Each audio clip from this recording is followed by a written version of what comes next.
നാട്ടുകാരെന്താണ് നിൻ്റെയൊക്കെ കളിപ്പാവകളോ? ഒരു കുട്ടിക്ക് നേരെ ഉണ്ടായ അതിക്രമത്തെ റിപ്പോർട്ട് ചെയ്യാനായിട്ട് അതിൻ്റെ തന്തയ്ക്ക് പോലും പറ്റത്തില്ലെങ്കിൽ നാട്ടുകാരാണ് അതിൻ്റെ പുറകെ നിൽക്കേണ്ടേ? ഓരോരോ റിയൽ ഡാഡിമാർ. ബിഗ് ബോസ് സീസൺ 6മായി ബന്ധപ്പെട്ട് നടക്കുന്ന ഒരു ചെറിയ വിവാദത്തെക്കുറിച്ചിട്ടാണ്. ഇനി ഒരിക്കലും ആ ഒരു കാര്യത്തെക്കുറിച്ചിട്ട് പറയാനായിട്ട് ഇടവരാതിരിക്കാൻ വേണ്ടിയാണ് ഈ ഒരു വീഡിയോ ഇപ്പോൾ ചെയ്യുന്നത്. രണ്ട് വിവാദ നായകന്മാരാണ് ബിഗ് ബോസ് ഹൗസിൽ നിൽക്കുന്നത്.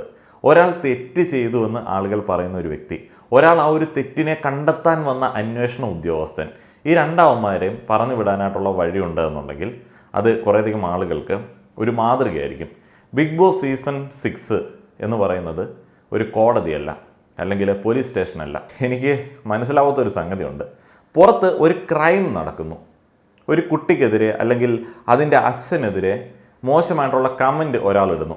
ഈ കുട്ടിയുടെ അച്ഛൻ എന്ന് പറയപ്പെടുന്ന ആൾക്ക് അറിയാം ആരാണത് ചെയ്തത് എന്നുള്ളത്. അപ്പോൾ ആൾ പോലീസിൽ കേസ് കൊടുക്കുന്നില്ല, അല്ലെങ്കിൽ വേറെ എന്തെങ്കിലും നിയമ സംവിധാനത്തിൽ പോയതായിട്ട് അറിയത്തില്ല. ആളൊരു റീൽ അങ്ങിടുന്നു. ഈ റിയൽ ഡാഡി ഇങ്ങനെയുള്ള സംഭവമൊക്കെ ഉണ്ടോ?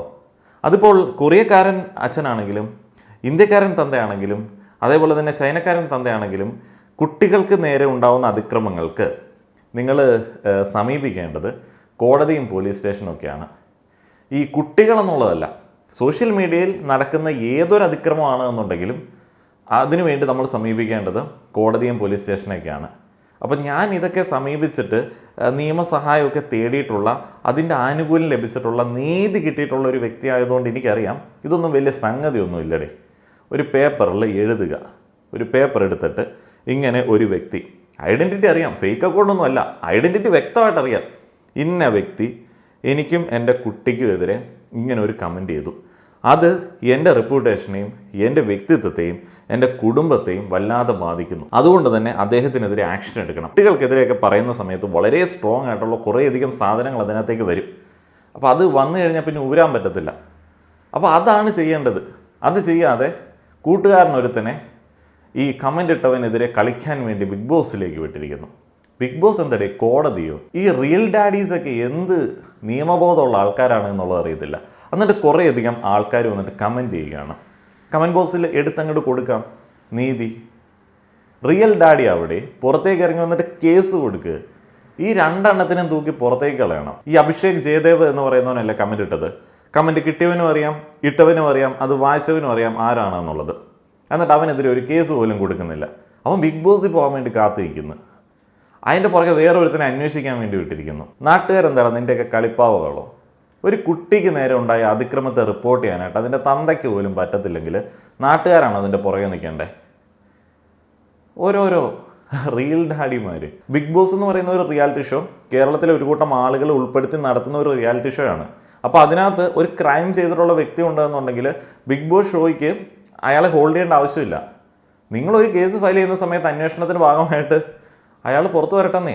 അല്ലാതെ ഇവിടെ സാധാരണക്കാരായിട്ടുള്ള ഇത് കാണുന്ന പ്രേക്ഷകരായിട്ടുള്ള ഞങ്ങൾ ഇനിയിപ്പോൾ മെനക്കെട്ടിരുന്ന് വോട്ട് ചെയ്ത് മറ്റവനെ ജയിപ്പിച്ച് ഇവനെ പുറത്തേക്ക് ഇറക്കണോ? എന്തുവാണ് ഇവിടെ നടക്കുന്നത്? ഈ ഒരു കൊച്ചു കേരളത്തിൽ എന്തൊക്കെയാണ് നടക്കുന്നത്? കഴിഞ്ഞ ദിവസം ഒരു പയ്യൻ പറഞ്ഞ പോലെ ഇതിനകത്തൊക്കെ എന്തെങ്കിലും ഒരു ലോജിക്ക് വേണ്ടേ? കുറേയധികം ആളുകൾ അതിൻ്റെ പുറകെ സപ്പോർട്ട് ചെയ്യാൻ വേണ്ടി നടക്കുന്നു. എന്ത് സപ്പോർട്ട്? നിങ്ങളെ കൊണ്ട് എന്ത് ചെയ്യാൻ പറ്റും? കമൻ്റ് ഇടാൻ പറ്റുമോ? കമൻ്റ് ഇടുന്ന സമയത്ത് ആ കുട്ടിക്ക് നീതി കിട്ടുമോ? എന്നിട്ട് എന്നോട് കമൻറ്റ് ചെയ്യാൻ, ഞാൻ എന്ത് കമൻറ്റ് ചെയ്യാനായിട്ട്? കുട്ടികൾക്കെതിരെ ഉണ്ടാകുന്ന അതിക്രമങ്ങൾക്കെതിരെ ആക്ഷൻ എടുക്കാനുള്ള ന്യായാധിപനല്ല ഞാൻ. എനിക്കിപ്പോൾ അകത്ത് കിടക്കുന്ന അവന്മാരെ എന്നെ സംബന്ധിച്ച് എൻ്റെ ഫ്രണ്ടിൽ കളിക്കാൻ വന്നിരിക്കുന്ന രണ്ട് കളിപ്പാവകളാണ്. കൂട്ടിലടച്ചിരിക്കുന്ന കിളികളെ നോക്കി ഞാൻ ആഹ്ലാദിക്കാറുണ്ട്. അത്തരത്തിൽ നോക്കി ആഹ്ലാദിക്കുന്ന ടൈപ്പിലുള്ള രണ്ട് ആളുകൾ മാത്രമാണ്. ജസ്റ്റ് എൻ്റർടൈൻമെൻറ്റ് ഒബ്ജക്ട്സ്, അത്രേ ഉള്ളൂ. അപ്പോൾ അല്ലാതെ ഇത് എന്തുവാണ് ഉദ്ദേശിക്കുന്നത്? നിൻ്റെ കുട്ടിക്കെതിരെ കമന്റ് ഇട്ടവനെ നിനക്കറിയാം, എന്നിട്ട് നിനക്കൊരു കേസ് ഫയൽ ചെയ്യാനായിട്ട് പറ്റില്ല. റീൽ ഉണ്ടാക്കിയേക്കുന്നത് ഭയങ്കര ശിക്ഷയായിപ്പോയി. ഭയങ്കര ശിക്ഷയായിപ്പോയി. അങ്ങനെയുള്ളവനെയൊക്കെ നിയമത്തിന് മുൻപിലേക്ക് കൊണ്ടുവരണം. സ്ട്രോങ് ആയിട്ടുള്ള എവിഡൻസ് ഉണ്ടല്ലോ, അയാളാണ് കമന്റ് ഇട്ടതെന്ന് തനിക്ക് ഉറപ്പുണ്ടല്ലോ, കേസ് ഫയൽ ചെയ്യടേ. മറ്റവനെ ഇനിയിപ്പോൾ ജയിപ്പിക്കണം, ഈ കുഞ്ഞിന് നീതി ഇടണമെന്നുണ്ടെങ്കിൽ. തന്തയാന്ന് പറഞ്ഞ് നടക്കുന്നത്. ഇവിടെയുള്ള കുറേയധികം വിഡ്ഢികളായിട്ടുള്ള മലയാളികളെ ചേർത്ത് നിർത്തി സ്വന്തം കൊച്ചിനെ അതിൻ്റെ ഫ്രണ്ടിലേക്ക് എടുത്തു വെച്ച് രണ്ടമ്മമാർക്ക് ഗെയിം കളിക്കാനായിട്ടുള്ള സാഹചര്യം ഒരുക്കി കൊടുത്തിരിക്കുന്നു. താനൊക്കെ ഏത് കോത്താഴത്തിലാണോ? താൻ ആ റീലിട്ട സമയത്ത് പോലീസ് സ്റ്റേഷനിൽ ഇവൻ്റെ പേര് വെച്ച് വ്യക്തമായിട്ടുള്ള ഒരു പരാതി എഴുതി കൊടുത്തിട്ട് അതിൻ്റെ റീല് ഇടുകയാണ് എന്നുണ്ടെങ്കിൽ തന്നെ നല്ലൊരു തന്തയെന്ന് വിളിക്കായിരുന്നു. ഇതിപ്പം അകത്തുള്ളൊരു പഴനെ നമ്മൾ സപ്പോർട്ട് ചെയ്യണം, തൻ്റെ കൊച്ചിന് നീതി കിട്ടണമെന്നുണ്ടെങ്കിൽ. രണ്ടെണ്ണത്തിനെയും പിടിച്ച് പുറത്താക്കിയാലും ഇവിടെ ആർക്കും ഒന്നും പോകാനില്ല. ബാക്കി അവിടെ അകത്ത് കളിക്കാൻ ഇഷ്ടംപോലെ ആൾക്കാരുണ്ട്. Just an entertainment show. കുറേയധികം ആൾക്കാർ വന്നിട്ട് പ്രതികരിക്കുക. കൊച്ചിൻ്റെ അച്ഛൻ പ്രതികരിക്കാനായിട്ട് പറ്റുന്നില്ല. എന്നിട്ടാണ് നമ്മളിവിടെ കമൻറ്റ് ചെയ്ത് വീഡിയോ ഉണ്ടാക്കി പ്രതികരിക്കണം പോലും.